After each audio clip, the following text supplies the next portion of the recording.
Gugikinyiria ndagika 15 kamwira wa thaa ithano cia utuku wa umuthi cihandite maitho mothe thiini wa thi magukorwo maroreirio bururi wa Kenya thabari cia imwe kwa imwe cia ndege ikirugurio kuma kiharo-ini kia Jomo Kenyatta nginyagia mucine wa New York bururi-ini wa America. No undu uyu ugigakinyanira ndikoretwo ari thabari huthu kuona kwa makiria wa miaka na bururi wa Kenya ukoretwo ukigia miario na bururi wa America itemi-ini ria kuruguria thabari cia imwe kwa imwe, undu uria wacungiriria America kuruta mateta makiria wa 150 maria yendaga mathingatwo kiharo-ini kia JKIA kamwira thabari ici iruguritio. Kabuni ya KQ iri no nyitariri na ruhonge rwa kuramata iharo cia ndege ni ciambiririe gutangikira maundu macio.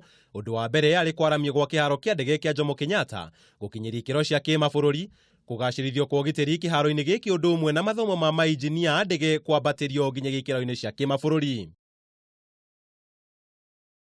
Gukiri uguo maingi ma maundu maya ni marikitie gukinyanirio kuona kiharo giki ni kirikitie gwakwo na kuongererwo indo cia kiriu iria ikuhotithia thabari ici gutwarithio na mbere na ugitiri ukagacirithio. Mwaka-ini uyu minista wa ugitiri wa thiini Fred Matiang'i agitabania miungururio maita maigana ona ari ithenya-ini ria gutigira motungata kiharo-ini kiu ni maratwarithio na mbere uria kubatie. And those who want to do business with this airport, that we love them very much and we want their business to succeed. But there's one thing they must understand: we will not compromise on the order and security of this airport. We will be firm and we will take the decisions we must take.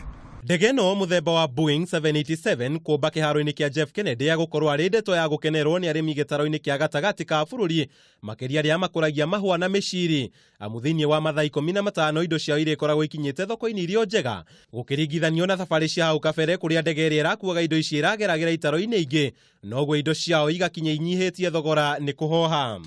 You know, there is a trade between Kenya and the US. Goods going to America, you find that they'll be taking short at the time. In particular, you know, the Angola program, which was brought in so many years ago, whereby Kenya is exporting, for example, horticultural products, you know, to the US. These ones have been going through Europe, and so the quality of those products sometimes have been negatively impacted. And so the fact that now this Angola program will be supported by these direct flights, I can tell you for sure that the quality, the value realized by business people will be enhanced. No na kuri uguo ataramu otonga wa bururi maugite murigo munene ukorwo ari kuri thirikari gutigira ikiro cia kiriu iria kiharo kia ndege kia Jomo Kenyatta kihotete kwigwatira itinacoka na thi noguo kuhuthia thabari ici. Andũ-inĩ ha Kameme TV, njĩtaga Mau wa Mwangi.